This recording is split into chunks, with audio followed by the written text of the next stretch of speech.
Yeah, when I first started going live and doing Zoom and that kind of stuff, I hated seeing myself in uh, my picture, and Yeah. I do it enough now that it doesn't bother me anymore.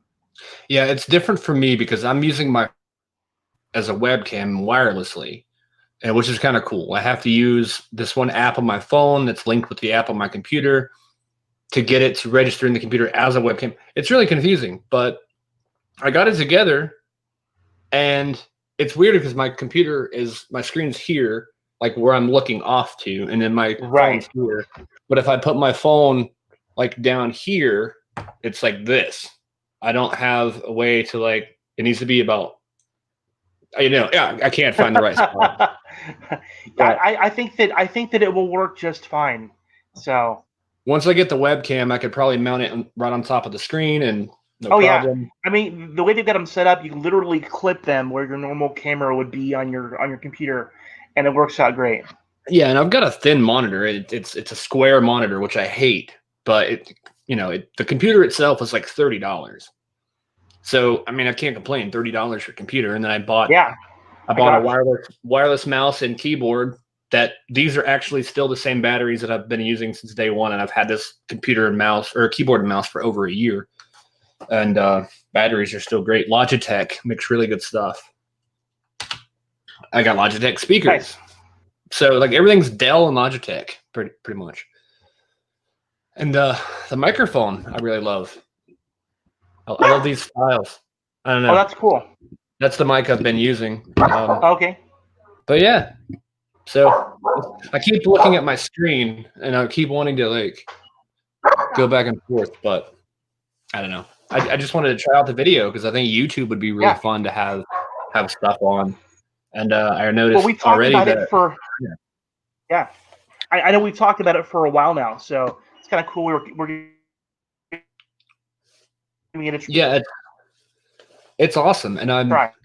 I'm excited once people start like joining in because it's live. So like instead of just being Actually, I'm pre-recorded and all surprised the comment. we are we just yeah book as well or just on yours. It kind of cut out there for a second. Okay, I just wanted to know: is this going to pop up on just on your feed, or is it going to pop up on mine as well? I think I have it just linked to because I made a Facebook page for the podcast, the Between a Pot and a Hard Place Facebook page, and I think that's where it's Okay, streaming right now. okay, And on my name, I just put the Twitter handle on my name for now, so that people can see that and like, oh, they're on Twitter. I don't know. yeah, I nice. probably should put my name on it, but I didn't know how it would work because I've never actually used this before. I'd heard of it. I tested it out last night. I was like, yay. And it would be streaming on YouTube as well, but you have to wait 24 hours to 48 hours to get verified or whatever on YouTube Oh, for some really? reason. Yeah, it's Huh? weird. And so I did it last night. I hit the thing last night, and it was about maybe 11, 12 o'clock last night. So by next time, it should be able to be streaming on Facebook and on YouTube. And then I think there's an option when you're done to download the audio of this and then be able to use that as a podcast. And if it doesn't work out, then just video would be great Okay, too. I mean, but yeah, right.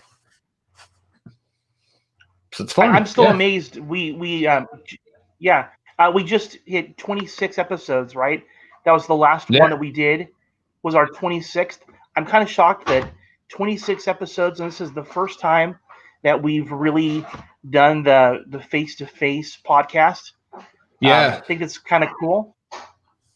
And in all this time, I could have been doing this, and I didn't even realize it. And this Right. cell phone camera is actually not the best quality, but it's way better than I thought it was going to be. Yeah. Now I know I I did a certainly have solo seen it. video. Yeah. I've certainly seen, like very pixelated pictures in the past and all that. Yeah, It looks really, really high quality. So, yeah, for what it is. I mean, I did that a couple of solo video podcasts a while back when I just wanted to start the YouTube, and I used a different app that let you have a lot higher resolution, and it was a trial, unfortunately. So after the first couple of times, you couldn't do it anymore. I'm just like, ugh.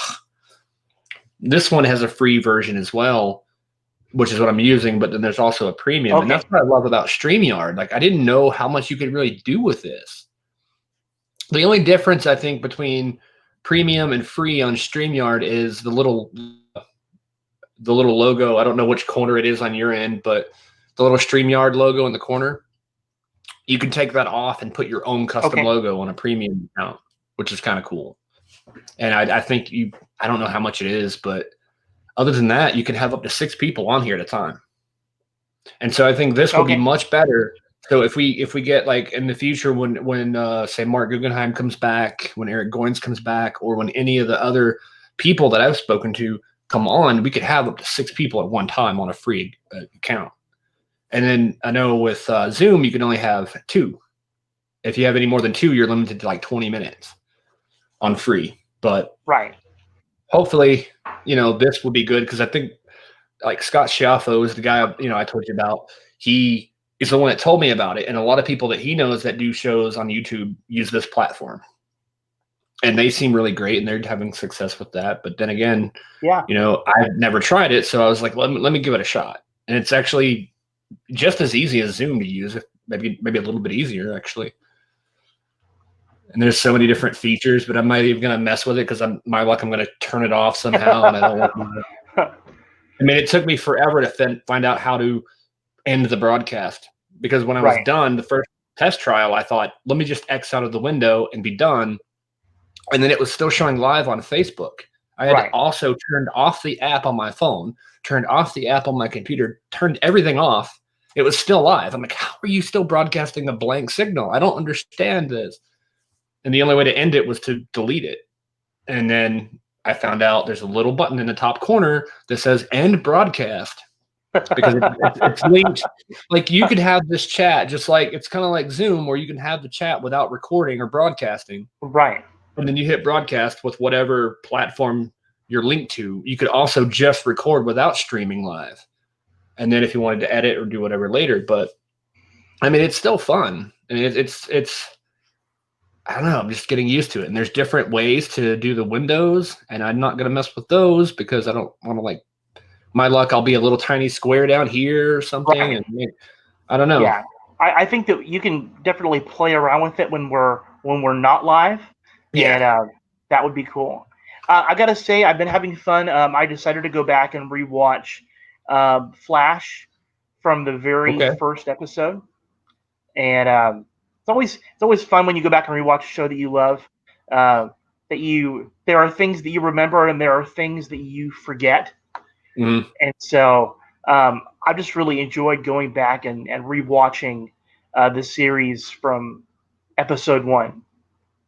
Yeah, I did that a while back. I never got all the way through it. I started watching Flash season 1 when I think Crisis was first being promoted. Like, oh, it's coming up in December. It's coming up in December, and all that. I was like, ooh, and I watched like the first 2 or 3 seasons, and I was like, oh, that's enough.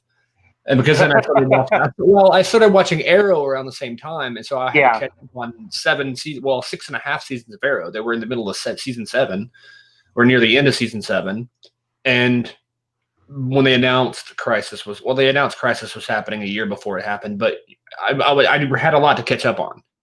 I guess it's become tradition now for me to watch shows at, like the year before they're canceled because I just read that Black Lightning is ending after next season.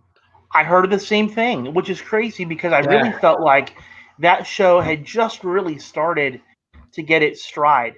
Yeah, and, I mean, what was it? 4 seasons they've had? They've had 3 seasons, and the fourth the fourth season will be their last.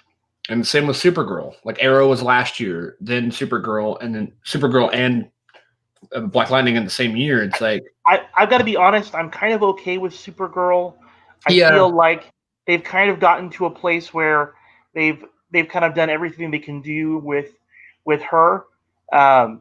But I feel like Black Lightning was a show that they've only got about half as far as the other shows have gone. It really deserved to have a couple more seasons. Yeah, I mean, I haven't seen any of it. I watched the first couple of episodes and I really liked what I saw, but I think it's the time now, since I did the same with Arrow. It's like, oh, Arrow's ending, I'll have to watch it. You really And then, should. yeah. You really should. What I've got to say that I love the idea of the fact that Black Lightning is different because um, he is a superhero who, when he was younger, he fought crime as Black Lightning, and then he got married and started having kids, and he walked away from it.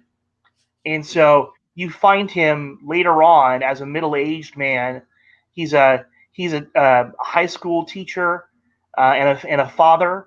And Mm. for me, I thought that was really cool that you have a superhero who essentially is kind of an average Joe, um, and yet um, he ends up getting back into it Mhm. in order to take care of his family. And as we find out, not only him, but both of his daughters wind up with powers.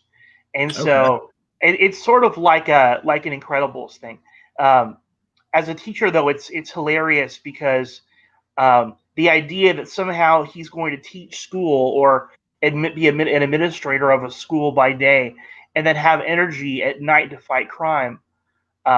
Fighting crime is the last thing that I want to do after a long day of working and grading papers. But it's fiction, Yeah. right? Um, but I feel like um, they've got an amazing villain, a really amazing villain in Tobias Whale. Um, Deep, complex, and far more than what you'd expect. So he's a very, very interesting character. The villains are good, and I think that of all the shows that are out there, I do feel like Black Lightning is the one that has a very strong social consciousness. Um, Okay. Yeah.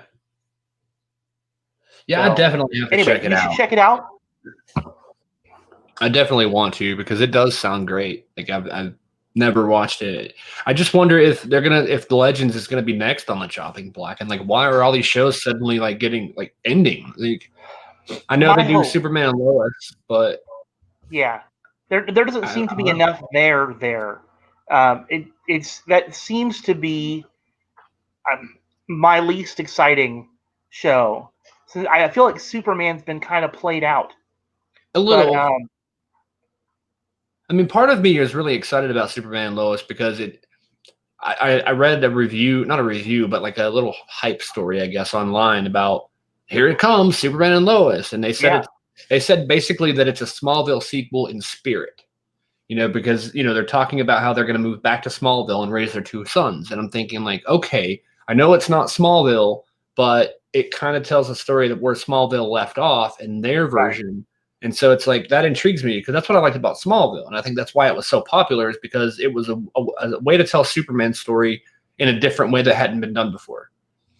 And I feel like maybe Superman and Lois is the same. You've never seen like well, you saw Lois and Clark, the New Adventures of Superman. It's like they were married, living in an apartment, and but living on the farm with two kids who had superpowers. It's like Smallville all over again, but in a different way, and it's a little exciting. But as a Superman show, it's like okay, we've had so many super shows right. that maybe we shouldn't do this. But I have a feeling that Supergirl's probably going to be a major part of that. And I also wonder if Legends continues, are people like Black Lightning and Supergirl going to jump over to Legends and be there, not full time, obviously, because I believe some of them have children now or just had kids, and like that's probably a big factor as to why they're not doing full time TV right now or Right. going to be. But still, it would be kind of cool to have somebody like the Black Lightning character be on Legends. I mean, if your show's ending, then they made a big deal. And the reason I say that is because they made a big deal in Crisis where they just showed the Hall of Justice and everybody had their own chair with their own emblem and like embroidered in it. And to say like, oh, thanks, Barry, for making this stuff for us, but like we quit. Sorry, bye. Like, Right. No, you I, know, I really do. I really do feel like these characters have lives that maybe supersede the TV shows that are on. Right. Like yeah. so maybe you're the characters from Arrow, for example. Maybe Arrow's gone as a show, but the characters themselves are going to find a home on a different team. Yeah. I feel like they've really been setting things up to finally give us a full Justice League. And that only can Mhm. happen when each of these individual shows kind of consolidate. And I had kind of felt like the idea of putting all of or most of these shows within the same universe, and I think Stargirl is the exception to that. Mhm. But having them all in the same universe makes it easier for them to cross over and to work together. Yeah. Um, so that's what I'm kind of crossing my fingers that that's the way that it's going to work out. Um, but we haven't heard anything about Justice League No. yet. They heavily hinted at it, and I'm not too familiar with the comics. And the monkey, I don't know his name, but they showed it at the end of Crisis where they were in the Hall of Justice, and they're like, "Oh, look at what we did!" And then they showed the cage, and you could hear the monkey. But like, I'm not really familiar with that character. I've heard of it before, but I don't really know that much about it. But they really seem like they were heavy on Justice League. Like they're Yeah. going to do something there, and I don't know if that's gearing up to do something with the DC movies, because I know the Flash movie coming up is supposed to tie a lot of that stuff together, and I know there's heavy rumor, which I've never been told directly. Yes, this is going to happen, but I remember when we talked to Mark Guggenheim, he couldn't say much. I know the man knows more than Oh he yeah, says, of course. but and I don't know, I'm not saying he's involved with the Flash movie, but I know they're working on the HBO Max Green Lantern series. But when I asked him, do you think that, our CW Barry Allen will be on the movie? He said, well, I'll say it like this, that the movies are starting to kind of embrace the multiverse and the fact that there's other versions out there instead of ignoring it for all these years. Because back when Smallville was on, for instance, they couldn't talk it. They couldn't even say Batman. They couldn't say the word Batman on Smallville. Now you have Batwoman. I was like, what's the name of that show with the woman Right. Batman? But yeah, you have Batwoman, and they actually showed glimpses of Batman in the first season, little flashbacks, and they showed Bruce Wayne. So it's like they've become a lot more lenient on that, I think, because they're starting to say, look, we can actually intertwine all of this together and be successful. To me, it just makes good sense from a marketing perspective if Oh, they're yeah. able to kind of blend both worlds, even if the CW can't actively go and create its own Batman TV show, Mm. that at least that they can incorporate some of those ideas and cameos into it, that might spill over into future movies. Anyway, Mm. it gives me a little bit of hope. Yeah, and I think the more time passes, the more they let go of that whole lockdown on their characters. Because, like, I never watched it, and I heard a lot of good things about it. But the show Gotham, I believe it was on Fox. I never watched that, and it's basically like the Smallville of Batman or whatever, and it Right. looks It kind of great. gives us it's the Batman Begins, right? Yeah. That it really is the prequel to that whole thing, um, which kind of seems to be in vogue right now. That you tell the story before they got popular. Mm. So Yeah, I'm excited to see whatever comes next. And yeah, we still have a little bit of time to wait on the CW shows returning. I know. Well, I watched Stargirl. I think season 1 started, or season 2 started to film, but season 1 came at a weird time, and it was a good thing because I think it came at the end of the last season for everybody. But now that everything got shut down for months and they're just now filming again, I think Flash is debuting in early February, I want to say, and I think Batwoman might be coming in mid to late January. But it's getting there. Like yeah. we're almost there, and it's just I'm really excited to see, number one, how season 6 of Flash would have ended, and because they didn't get the air the last couple episodes, so they're doing that in the beginning. We finally get to see Iris come out of the mirror world, probably, Yeah. unless she dies in there, which could happen. Let's hope. No, I don't hate her that bad. A lot of people do, but I don't have a problem with that character. But yeah, I'm excited to see where that show goes. Yeah, I will say that I'm not super excited. I haven't been completely engaged by this last season of Flash. I feel like I'm a fan of the show and I enjoy watching it, but some stories are more engaging than others. Yeah, Do you agree? I do. I mean, And, like season 1 by far. Well, season 2 is pretty close too, but the first 2 seasons, the best Flash that there's been. And some people argue that 3 was really good, or 4. I mean, with DeVoe, you know, that whole season was pretty good. But I really think that 1 and 2 were the best. Just the emotion behind it. It's like, wow. And then when, you know, especially when Zoom kills his dad and he's freaking out and just, oh, I gotta go save my mom now. Like, why not just save your dad? Like, why do you? I never understood that. Like, why did he just go back like 10 seconds and then like push Zoom out of the way? Or so, I don't know. But those 2 seasons were great. So like at season 6, it's like, we are the Flash. I love you. Oh, I love you too. I'm stuck in a mirror. Please help.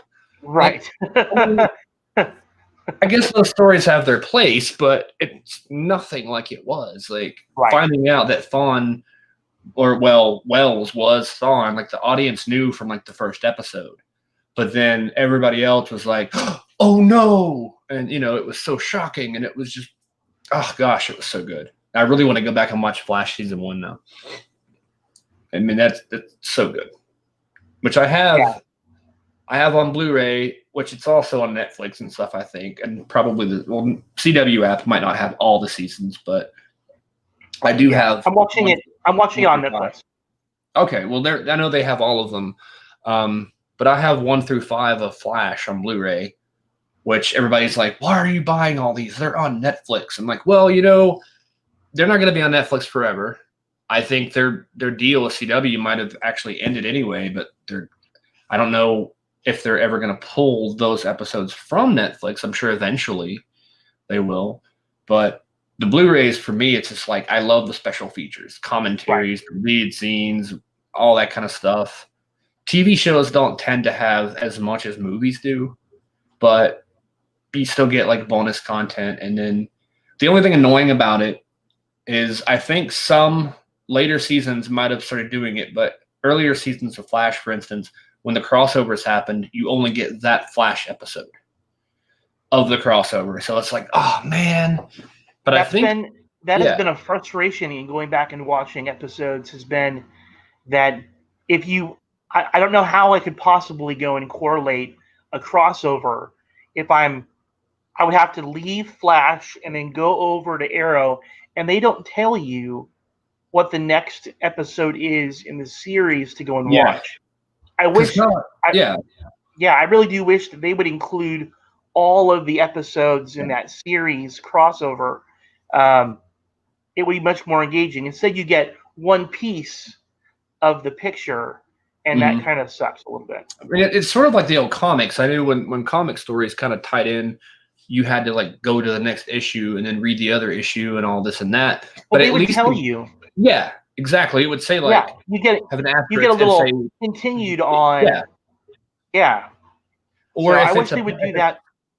If it's a future issue, it would have a thing where like, see this story to read what happened before this. Like, it would always connect it for you, so you know exactly where to go. Like, why not on Flash? It's like, continue the story on Arrow season 4, episode 2, or whatever. You know, that would be great. I think some of the later seasons might have started doing that on the home videos, where they would share the whole thing. I believe, I don't know which season, but I really think, I wish I had them right here. I would go grab them, but I don't want to run around the house like, oh, where's Flash season 5? But I think one of those seasons in the later ones started doing that. I think maybe Elseworlds had all episodes on that season. I think that was season 5 of Flash. Yeah, I want to say. I know that when I watched Arrow and I watched both Elseworlds and Crisis, that they didn't have them sequential. Okay. That it was just the Flash episode or just the Arrow episode. They didn't include all of them. So now that could, a little bit of a letdown. Yeah, it could be like a home video feature too, like a bonus thing where it's like you bought the Blu-ray, so here's all these things. Right. And I still don't know why. Like, I don't know what division of the company it would be. I guess Warner Brothers Home Video. I don't really know who decides these things for Blu-rays and stuff. But why they've never taken the crossovers and put them in one collection on one disc or several discs in one box and said, here's Crisis on Infinite Earths, or Yeah. here's Elseworld, or here's, Crisis on Earth X, like whatever it is. That's so smart, because then you could charge like $15 for the crossover by itself and then Yeah. still sell the seasons solo. Yeah. You know that there would be fans out there who would buy those to get them Yeah. all together in one pack. And it would be so much more marketable than including it just in, like, if you had Flash, have every episode of that crossover in that season. That season of Arrow, have every episode. You could have them all in each show individually, but it would still be more collectible. I would rather buy the Crisis Blu-ray than to buy one of the seasons that had Crisis all episodes on it, because it would just be like, oh, look, this is in my collection. I don't know, because then it would make it easier too to sit there and just put one disc in and be like, oh, let's watch this all in one cut like a movie. Take out the commercials and clearly you need to go and we need to talk to somebody and give them our idea. Yeah, and I think Mark Guggenheim said that I don't know if he had talked to somebody about it, but like I've heard him on Twitter, or not heard him, but I've read his tweets and stuff in the past. Like people have asked him this question several times in interviews and things. He's like, I don't know why they haven't done that. They need to. And because people were asking him during Crisis, like, is this going to be on a DVD finally? And he's like, I don't know. I hope. But I guess, unfortunately, the people at Warner Brothers don't want to pay marketing to promote something like that and say, like, look, the Crisis movie is coming out. Like, buy this. And, like, spend $1 million putting ads out there. You would think they've gone through all this work, right? I mean, Mark Guggenheim had mentioned that there's a lot of money wrapped up in this. You would think that that marketing and selling them as a package deal would only help them to bring in more revenue. So yeah, absolutely. I think. I mean, I don't know. It's just one of those things. What I've been watching lately, though, I've always watched random things each week. I've been trying out NBC's Peacock service.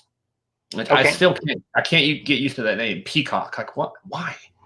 I get it. It's your little mascot. It's the peacock, but just call it NBC.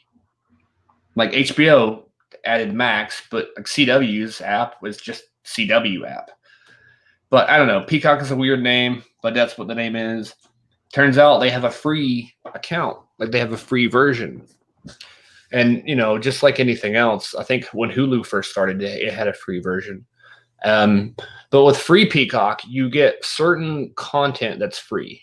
You can watch certain things. I think some sitcoms are free, but all of like the major ones, and then some movies are free. I can't remember any examples right off, but what I've been watching is the American Pickers show. I don't know if you've ever watched shows like that. I'm familiar with it. I don't know why I'm so into that stuff. Part of me knows that maybe this show isn't 100% reality.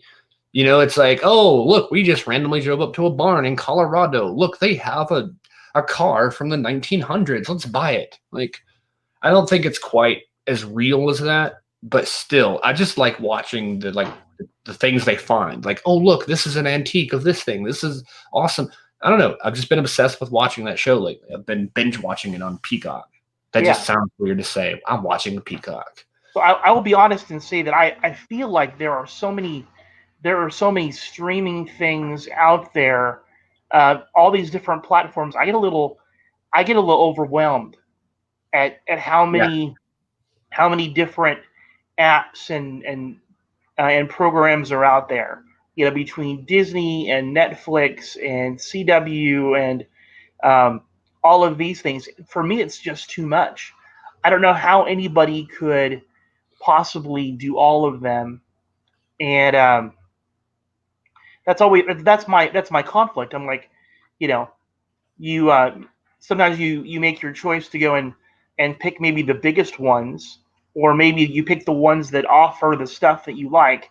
Like, I'm really into watching The Mandalorian right now. Really enjoying that show, um, and it's worth it for me to have a Disney Plus account, uh, just because I get to watch Mandalorian.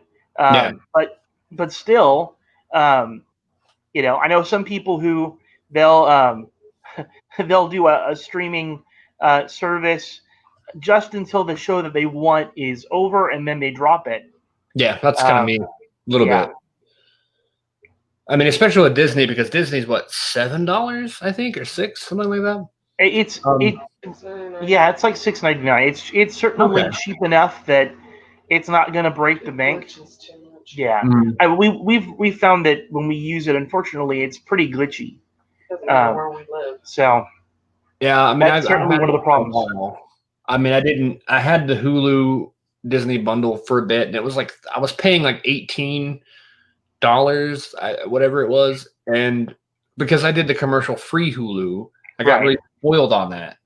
There's no commercials at all. It's like, yes. And I had, Disney Plus, watched all the Star Wars movies, I think I watched a couple of the Marvel movies, which is, I really want to go back and watch those again Yeah. in order, but it's going to take me 72 years to do that.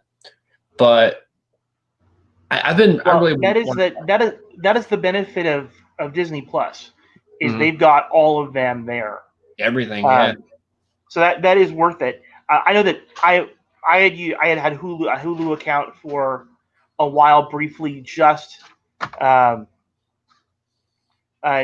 just to go and I think I was watching Game of Thrones, and so I Okay. had a Hulu account just so I could watch Game of Thrones. Um, I noticed when I had it last, I let it expire because I found that I wasn't really watching it that much. But now that certain shows are coming back, Um, I don't know why, but I guess nostalgia reasons, I got into the Roseanne sitcom reboot that okay, I watched that, and they killed her character off because she got fired and everything. That there was that whole deal, but that show, a few other shows like that on Hulu that I watched, because the reason I got Hulu is because it's got like a lot of network TV, like sitcoms and things like that, right, and I cut off cable not like a few months ago because I was just like I was paying like $130 for cable TV and internet and all this. And like I don't really watch TV. Most of my time I was streaming on YouTube or Netflix or whatever, and I never watched actual TV. So after a few months I was like, why am I still paying this extra like 30, 40 or 50, $60, whatever it was for cable when I'm not even using it? I could have saved all this money all this time. And then with that meant I didn't have any local channels. And now that everything's digital, you can't just turn on a TV and watch, local channels. I have a digital antenna somewhere, but you have to really wrestle with the thing for like 20 minutes. Like, okay, good. I got NBC now. Yes. And then you sit down like, right. oh, now this show on ABC is coming on, and you have to like get up and do the thing again. And it's just like, you have to put it in a different spot of your house for each channel you want to watch, basically. And it's just kind of a hassle. Yeah, my So, parents have like a free internet TV, and they like it, but I've noticed it glitches, mhm, um, and it's really limited about what you can watch.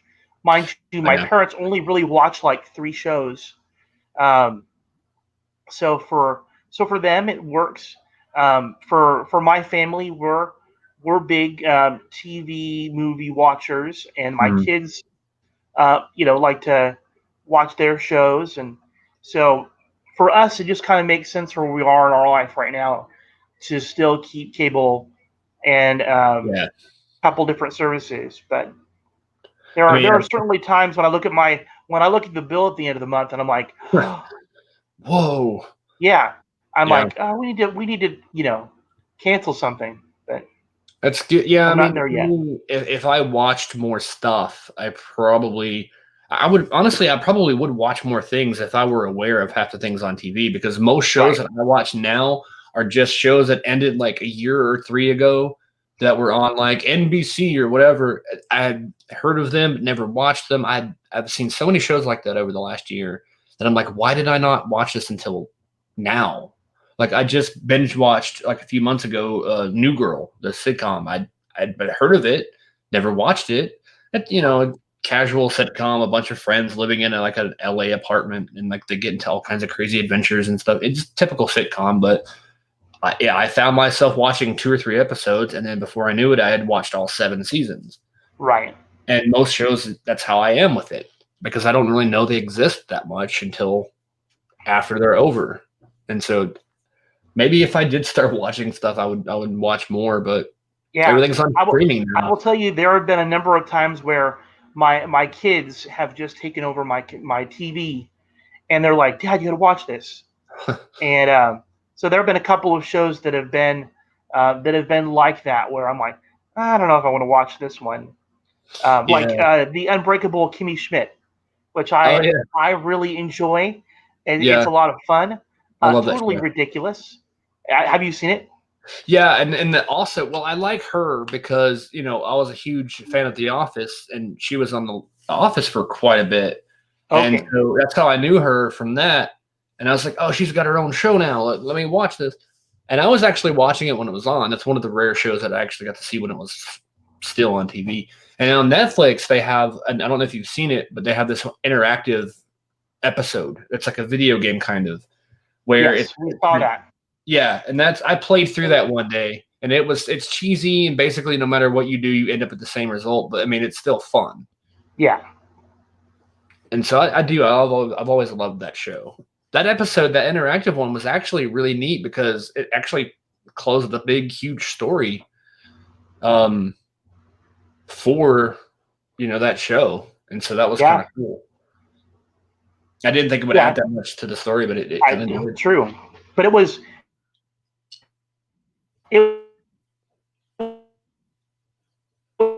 something different. I mean, to do a story that you like, so I thought that was pretty neat. Yeah, there's so many shows that I wish were still on, but then I can kind of see why they left. Yeah, like that show. We just watched we just watched the last episode of The Good Place. Okay. I don't know if you've seen that one before. I've not seen any full episodes, but I know about it. Yeah, it's pretty cool. As far as the concept is that all the characters have died, and they've gone off to what they thought was heaven. That heaven has been designed specifically for them, and they're tied with their soulmate. And it's only after they're there for a little while that they realize that they're not really in the good place, that they're really in hell, and that the society they're in has been designed in order for them to torture one another and drive each other crazy. It's actually really a really neat show. So, and if you like Cheers, the bartender from Cheers, Ted Danson, is on the show. So, okay, yeah, I just kind of like looked it up and saw a picture with like the cast, and I was like, okay, I have seen a lot of the ads and stuff for this show, but I've never actually watched it. And it's one of those I really have to add to the list, I guess. There's so many now that I'm like, wow, I've never seen this. I'm probably going to be watching TV for the Cheers. Yeah, well, it's amazing. I think that it's like it's either feast or famine sometimes, right? During the season when all the shows are going on, I'm somehow trying to keep up with like 5 or 6 different shows simultaneously. I'm just like slowly drowning in the shows that I've recorded, and then we go through these periods like right now where there's nothing that's showing, and you're just left to go and binge watch old episodes you've seen a couple different times. So that's me, and I watched. I'm glad I got to watch it, but it was because I don't have HBO Max, and they've been advertising the Fresh Prince of Bel-Air reunion special. Oh wow! And that was one of the shows I loved when I was a kid. I've always kind of liked Will Smith anyway, I didn't know who he was before Fresh Prince, but anyway, they did that special, and everybody's like, "Oh, it's not going to be the same. It's going to be a terrible show." And it's like, it's not a show. It's just a reunion, Right. of the cast. And it's on HBO Max, and I'm like, that's a bummer because I don't want to get HBO just for one or two things because I'm tired of like buying a streaming service for like 2 weeks Exactly. and then all that. But I went on YouTube thinking, like, what are the chances? This is a new special that's just coming out. Like, what are the chances somebody has this on YouTube? And they did. And it was the full thing. And I'm like, yeah, okay, I'll watch this here. It was good. I liked it. And I think that on HBO they probably have that the actual show streaming, which is one of the shows I've been wanting to watch again. But yeah, I don't think you So can you thought find they it. did a good job with it? Yeah, I mean it wasn't like acting at all. It was really just the cast sitting together on this living room set of the show. They rebuilt Okay. the set on a soundstage. Now they may have plans to do a reboot or like a reunion or sequel series. I don't know, but they built a pretty good looking living room set on the Okay. soundstage. So it's like they could have built it just for that one day, but I don't know. It seems like maybe there's more to it, but Well, they when had you all when there. when you brought that up, I was thinking they were going to pull something like a Fuller House, Yeah, right? yeah, and I've heard rumors that they're going to do one, but I think I heard somewhere it's going to be the Fresh Princess of Bel Air or something. Like they're going to do like the same concept, but with a female character. But Okay. that's all rumor. I don't know any truth to it. But the reunion was kind of fun to watch. You see everybody being so much older than they were, and I'm like, wow, are these people really that old? Yeah. And it's like the mom, Aunt Viv, like the new one, not the original one, but the newer one, which was on there longer. Um, she's like her hair has grayed, which is fine, people. It happens with people, but she just looks so different. Everybody, but then you realize that was 30 years ago when that show started. Yeah. 30 years. Yeah. It's been off the air for probably 25 years, so I think it only ran 5 or 6 years, but still, it's a long time. Right. And I still can't look at Will Smith and think he's really 50 years old. Wow. Like he doesn't look as old as he is, at least when he's like, I don't know if he dyes his hair or what, but like Right. he looks I'm pretty good. pretty certain. I'm pretty certain that there are people in the world that have made deals with the devil Yeah, so they don't look as old as they are. And I think Will Smith is one of those people. I think so. But the guy that played the butler, Jeffrey, Yeah. he looks the same except his hair is more white than it was, and that's pretty much the only difference. And he's talking the same way. He's not like slow, like "Hello, I'm Jeffrey, I'm old." He's the same. It's So weird. he has an accent in real life? I think he does have that accent. I think that might be his Okay. actual voice. He didn't talk a lot on the special. He said a few things here and there, but they mainly focused. It was mostly Will Smith, of course, talking.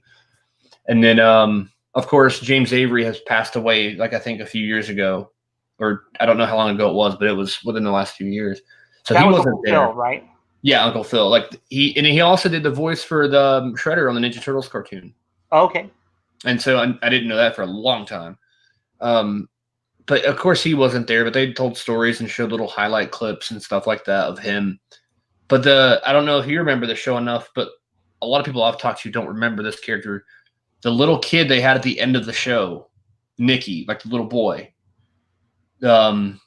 They had him at the end of the show, and everybody's like, "Whoa, Uncle Phil, are y'all gonna have another baby? That's crazy!" And in the show, the baby was born, and like the next season, he was 3 years old.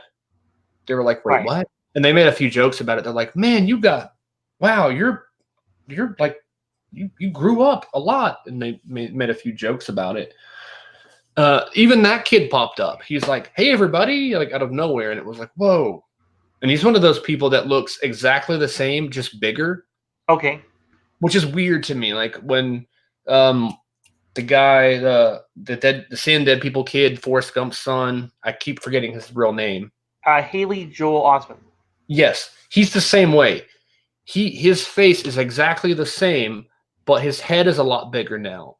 So his face is like squished in his huge head. I don't know. Like his body grew up, but his face didn't. I don't know if that. He gained some weight though, didn't Yeah, he? he did. I Maybe that's he it. was I don't know. he was in The Boys, and I there was a moment where I realized that's Haley Joel Osment. Yeah, Um, So he looks weird. He looks the same, but he looks weird. Like his face is, to me, his eyes, nose, and mouth like are the same, but the rest of him is completely different. right. And of course, in my head, I'm still picturing the little boy from Forrest Gump, like running around and stuff. I'm like, no, he's nowhere near that age anymore. So obviously, he's going to be different. But another thing on the reunion thing was they actually pulled in the original actress that played Aunt Viv, and they Okay. had both of them on there for a moment. Oh wow. And there was a lot of controversy behind all of that because for years, her and Will Smith were like feuding or whatever. There was like some sort of contract dispute, and she like basically lost the show because she wanted more money. She thought it was fair, and Will Smith didn't back her up, and she got a bad reputation for that. And like her life kind of spiraled apparently. And this is the first time they had seen each other in like almost 30 years. And they had this big moment where they like reconciled and hugged and everything. And it was kind of cool to see that. Yeah. Yeah. I mean, I think that you consider how far we've come in 30 years. Mhm. That at the time there could have been a very big discrepancy between how much money the actors were making. Oh yeah. Especially between men and women. Yeah. And I was gonna say different race, but they were all the same race. I mean, that not like a you're this color, so you get less. But like for her point to him was like, I'm a black woman. I'm there. Everybody's saying that I'm difficult to work with. You know how hard it would be for me to get a job somewhere else, being a black female, like especially 25 years ago. Like, and he really like, you can tell he felt that. He's like, I never meant to do that. Like, I'm so sorry. But yeah, him being the star of the show, of course, he had the power to like say, look, this person deserves more, that person deserves more, give them more. But for him, he was young. He's like, no, I'm not doing that. That's not my job. My job is to protect myself. Well, and I think that we might be a little bit too tough on him, thinking that could he have asked? He probably could have, but the truth is that producers and directors and those that are in charge ultimately it's their call, right? Yeah. And maybe Will Smith didn't want to stick his neck out too far, right? Right. They were willing to let her go. They were willing to let her go and replace her with somebody else. Will Smith had a good thing on that show. He didn't want to ruin it. And I mean, being that young too, he was like 20 years old or something like that, 21 maybe. And it was like his first big acting thing. So why would you want to risk that for somebody that you barely know and somebody that's kind of like coming at you like, do this for me? It's like he felt threatened probably and was like, look, this is your deal, not mine. I'm sorry, but yeah, it was still good to see them kind of get back together and like find peace with it at least. Yeah, it always gives me hope when I see people who have feuded in the past who have been able to kind of put that aside and grow from there. So that's cool that they had that opportunity to do that. I had a moment like that yesterday. I didn't really reconnect or like find peace or anything, but I went to the job I got fired from because one of my friends was working last night and I knew she was going to be there. So I was like, let me stop by and say hello. And I went in, and when I went into that store, that manager was in there when I was in there. And I'm just like, this is awkward. Because like there's things I want to say to this person that I probably shouldn't say. And he's standing there and I'm just waiting for a moment and I'm just like, and then she turns and sees me and she's like, hey, I'm like, hey. And then he looks over and I'm just like, hey, how's it going? And he's like, good. Like you can tell he was like, what are you doing here? I'm like, hey, like I see you here. I just want you to know, sorry about no hard feelings and everything. Sorry for getting mad when you fired me and all this and that. And he was just like, yeah, thanks. And turned away. I'm just like, okay then. And then I walked outside and waited for him to leave so I could go back in there and talk to her for a few minutes. But it was so awkward. I was almost like, are you hiring? Like, but I didn't want to push it. They're like, I know they are. But I don't know. I mean, I probably would go back to that job stupidly enough, but mostly because of the people that are there. There's still a few people that I really enjoy, so I would Right. go there just to be able to be paid to hang out with them, I guess. But aside from that, I'm like, no. I mean, I'm going to start working full time, hopefully at the job I have. I was going to try to do 2 different jobs at the same time and fool myself. We talked about that last week, but Yeah. I realized I'm like, I would probably drive myself insane working 2 jobs in one day. So I think I'm just going to try to stick to the one because it's easy enough. It's at a weird time of day. It's between like say 10 a.m. and like 6 or so. So that's a weird day, but still, it's better than being busy from 9:30 in the morning until about 10 o'clock at night. Right. And even though that would only be a few days a week, I knew that I couldn't guarantee a set day schedule. Like I couldn't go like Monday through Wednesday guaranteed every week. So it would be so all over the place that I figured it would be so much easier because I'm not a morning person necessarily, but I'm not a late night person. I used to be late night person. I find that naturally my body wakes itself up by 8 or 9 a.m. So I like that idea better with like a 9:30 to 6 kind of thing. Well, that sounds more doable. Yeah. It's hard enough to make one boss happy, but if you got 2 bosses, and God forbid you end up in a place where they need you to work a different shift for something else, it would really mess with stuff. So I think choosing one and sticking with it is probably the best way to go. And the thing is, I chose the job that paid less because at that one moment I had a job that paid like 12 an hour and then one that paid like 13 an hour. And I chose to do the $12 an hour job instead of the 13 because I think that one would be better suited. Like the one that's like a general store type of thing. I'm not sure.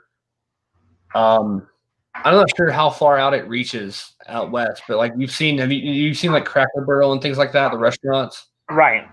And they had that like general store type in the restaurant. Well, Right. this store I work at is similar to that, but like much bigger and no restaurant involved, but like a much bigger retail type store. So kind of knickknacks. Sort of, yeah. There's all kinds of things you could buy. Like there's like preserves, jellies, jams, butters, like things like that. And there's like locally sourced like honey and things like that, and clothing, shoes. Weird. They have this one fork that's extended. You can pull it out, and like it's like a fun little gimmick that you can reach over and steal people's food and like eat it. You know, like all sorts of things. Pet toys, like scarves for dogs. Right. All that kind of stuff. And so each day you're kind of doing a little bit of something differently each day. Like one day you're on candy. They have these barrels of candy lined up and you buy it by the pound, or you can buy like 1 piece or 2 pieces. And that's a really almost an all day job. It's like 4 or 5 hours of filling each barrel up, making sure it's fully stocked, and then making sure that like you bag some of it up. They sell it by the pound. And so that's one job. And then there's like a toy section where you can buy like, they have so many like old toys that you don't realize are made anymore. Like the little Gumby bendable dolls. Okay. They have those. They have the Slinkies, Rubik's Cubes. They have Light Brights, like that kind of stuff. And even weirder nostalgic items. Yeah, it's a very nostalgic type of thing. And so there's a whole toy section like that. And one day you might be handling that. The next day you might be handling like the little ceramic like knickknacks and maybe coffee mugs. And there's so much to do that you're not doing the same exact thing every day.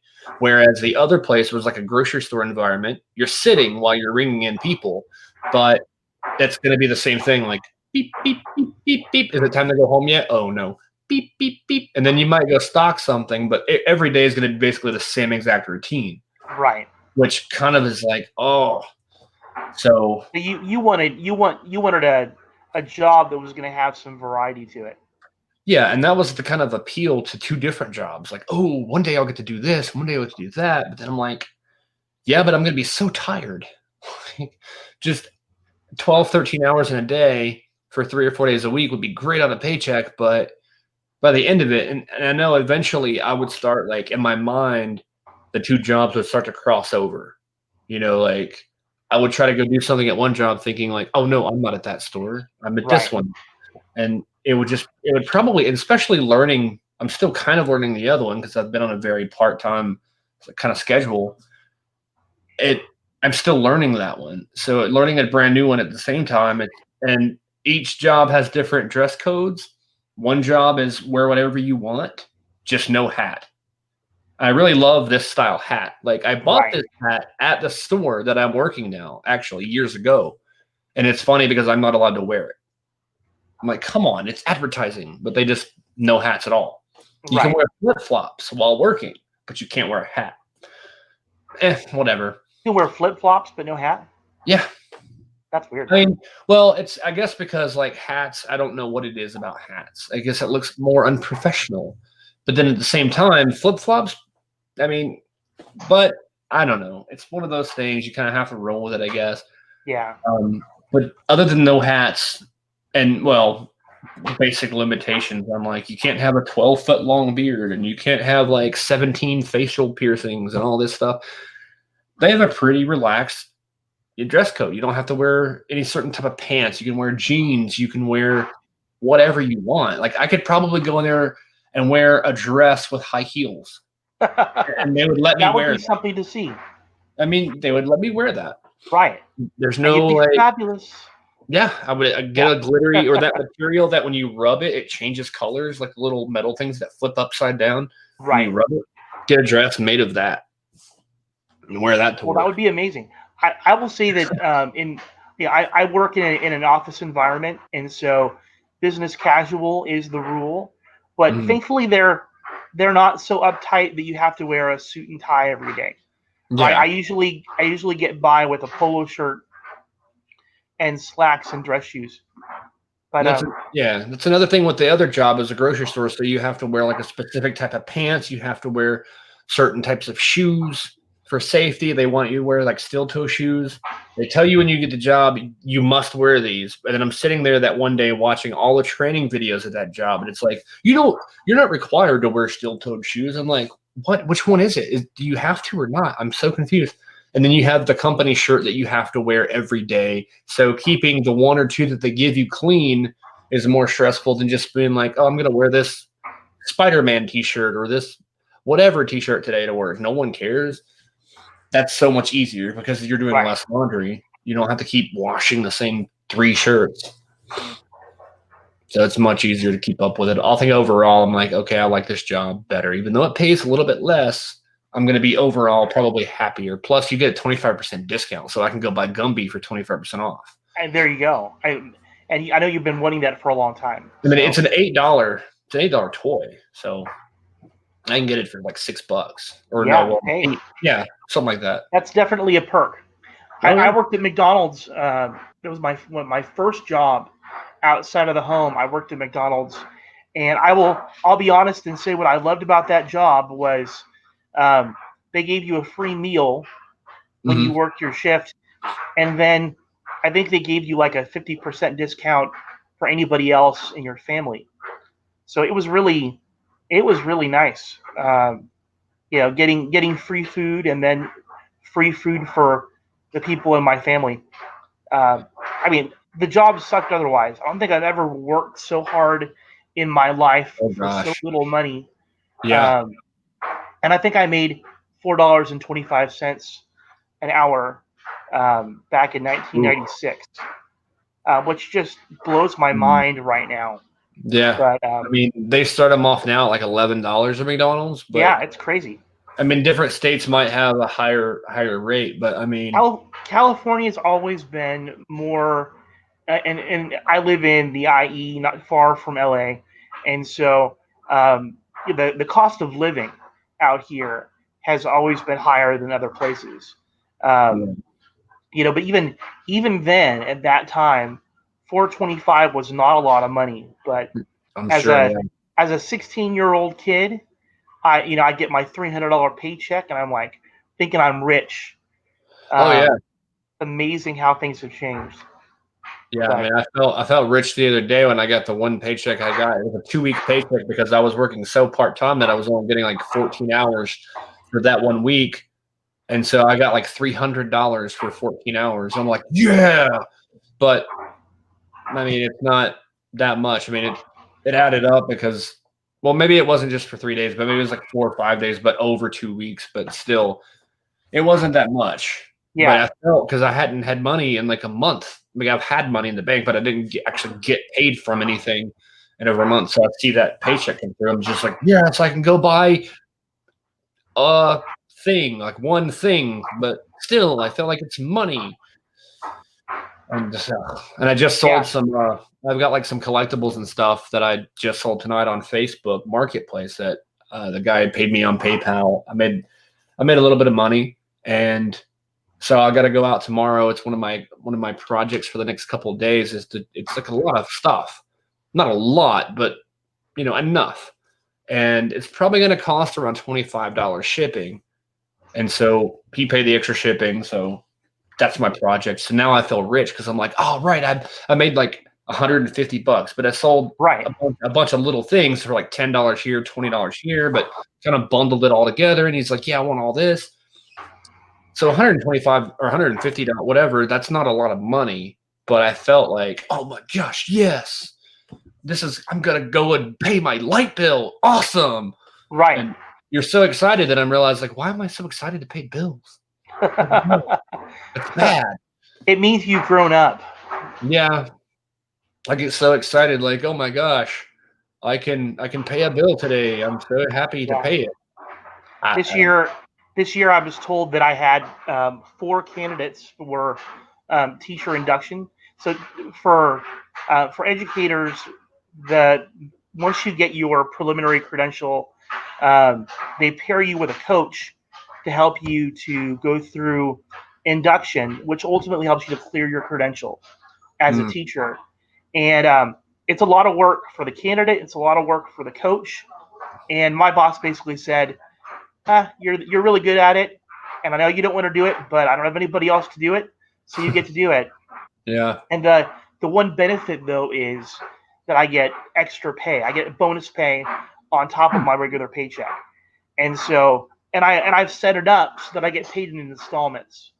So instead of having That's to wait till the end of the year, like some people do, to get paid, I've broken my paycheck for that up into like 6 different pieces.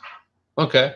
So the last bonus check that I got was something like $1,000 for Nice. going and doing that. And again, it's extra work, but Oh yeah. if you get an extra $1,000 on your paycheck, it's hard to argue with that. Yeah, I've always wanted to do like an eBay store or something like that, and I tend to do that. I'll buy things like action figures, collectibles, whatever little things, and like there's a bucket of Legos right here. Like, Right. why do I have that? Like, I bought that like 4 years ago, and I was like 30 years old when I bought it at Walmart. And Yeah. every Yep. now and then I'm like, ooh, Legos. But I'll buy stuff like that and then hold on to it for a couple years and then need money and then go, hey, you want to buy this from me? And then people buy it. And then I'm like, yeah, I have money. And realizing that I probably lost like half the money I spent originally on the stuff. But Yeah. I learned um, I learned that lesson the hard way. I was a really avid comic book collector when I was mhm. a kid. I my brother and I, our dresser drawers, our clothes would be on top of the dressers.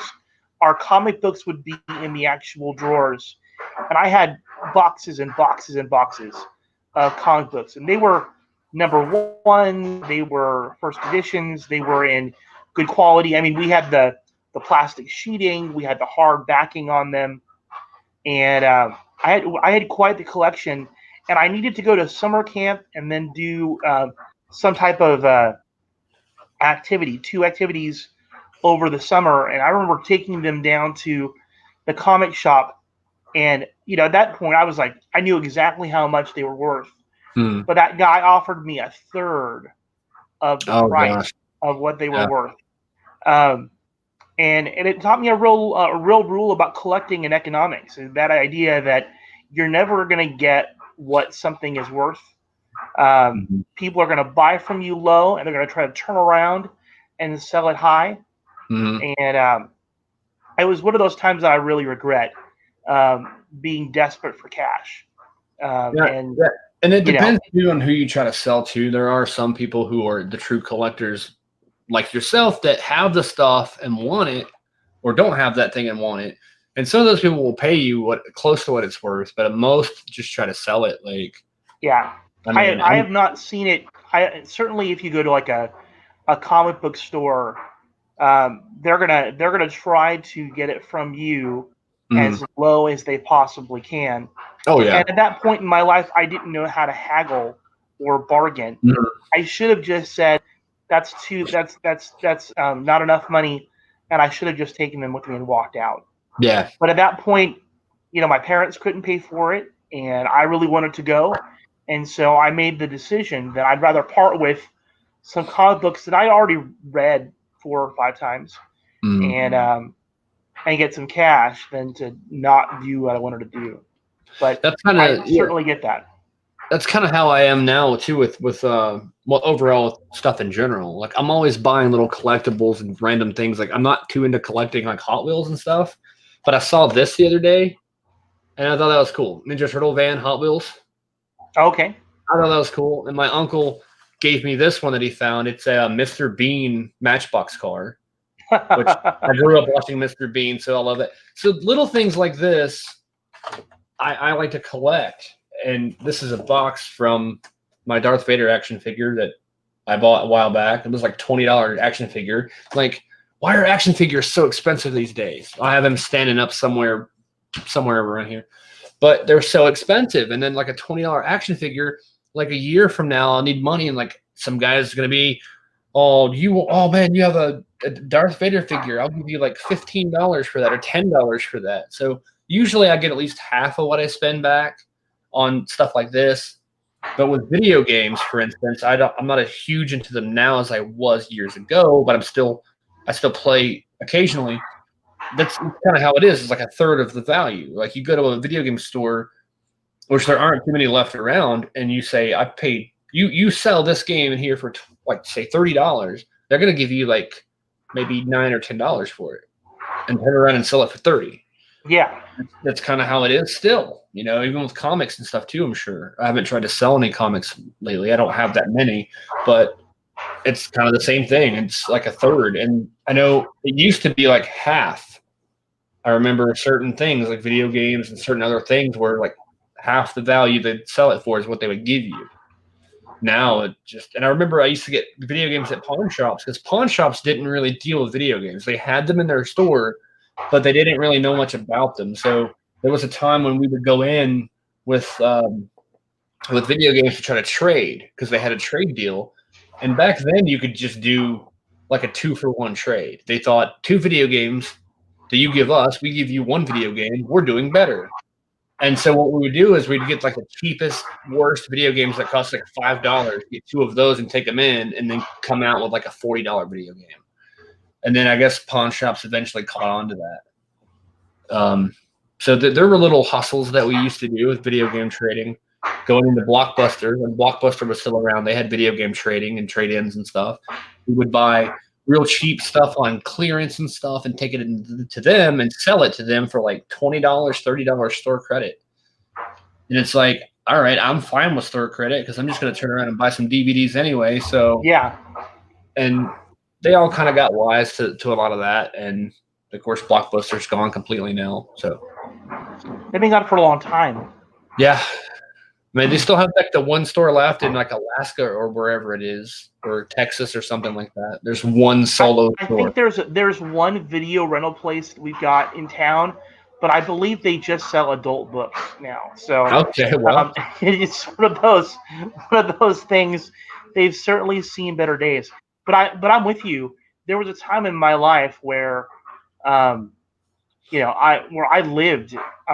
We had a video rental place right across the street when I was growing up, and we would take any cash that we had gotten from mowing lawns or recycling, and we'd walk across and rent a movie or rent a video game, and so oh gosh, certainly yeah. have good memories of that.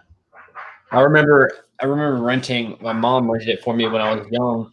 They had the Super Nintendo system, and we rented the system. And I was like, dude, you could rent the whole video game system? Like, I didn't know you could do that. And you could at the time. You had to put down like a $50 deposit. And I was like, well, that's expensive. And I thought that's how much it cost to actually rent it. Like, you had to pay $50 to rent it for a week. But then I realized, oh, you get that money back when you take it back. And we used to rent. I would spend my allowance.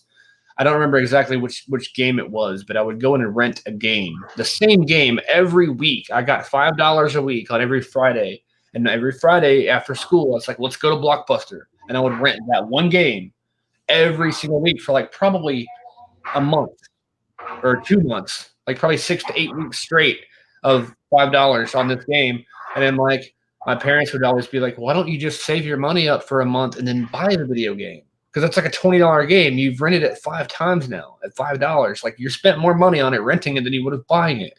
I'm like, no, but I want to play it now. So yeah, I've got a lot of memories of like video rental places. Right. A ton. I do feel like part of their downfall was they were so punitive, right? Mm-hmm. If you had to bring it back by 5 o'clock, and if you brought it back at 5:01, they would charge you for another day. Yeah, a whole day. And God forbid that you lost that video and never brought it back. I mean, that's worse than college debt. And they started. So, that's when Blockbuster started really bad. So I think that. Yeah, go ahead. No, sorry. I was just saying that they started making you put a credit card or a debit card, some kind of card on file. Right. With most rental places, because people were just taking movies, getting $5 movies all the time. So they had to start doing that. Because who's going to come in and pay a $30 bill? They're like, I'm just not going to go back there. I'll get my uncle or my cousin to go rent the movie for me, But it got crazy. Yeah. Yeah. Just amazing how it was one of those things that was, I really it seemed like an institution, right? An important part of our life. What are you going to do on Friday night? I don't know. Let's go to Blockbuster and see what's out. Yeah. And it's amazing how things change. So, I mean, I love it. It was just experience, and yeah, you can't really get that with a Netflix or a Redbox. It really is not the same. No. So I had to do this, but I've got to cut it short. Okay. But I think this has worked. Yeah, this has been fun. Hopefully, I can get it set up to where I'm not like I've got a little phone tripod, and I'm trying to like figure it out, and the tripod won't set. I tried to like hook it over my monitor so it'll just kind of like prop up, but it doesn't work. Yeah. Oh, that's the wrong direction. I'm used to like the front-facing camera with this kind of stuff, and I put it in the rear because the rear camera is a better quality camera. So honestly, it was not a problem. Yeah, I mean, it looked better than I thought it would. Yeah. But I just keep like moving my head. I just get a piece of duct tape and then tape my phone to the thing. You can do that. And it would work. You think about like the phone holders that they have for your car. Oh yeah. You could have something like that. I don't know if that would be just as expensive as your camera you're going to eventually get for your computer. Yeah. I mean, it's just kind of tied up in the mail. It's coming out of Michigan, so like there's a lot of Michigan. delay. But yeah, there's a lot of delay in the mail, I guess, all over. But we'll see. Hopefully, it shows up. All right. Well, hey, I hope you have a great Thanksgiving. Yeah, you too. And And maybe hopefully next week we'll keep doing every week. As much as possible. All right, we'll keep you posted. I will, for sure.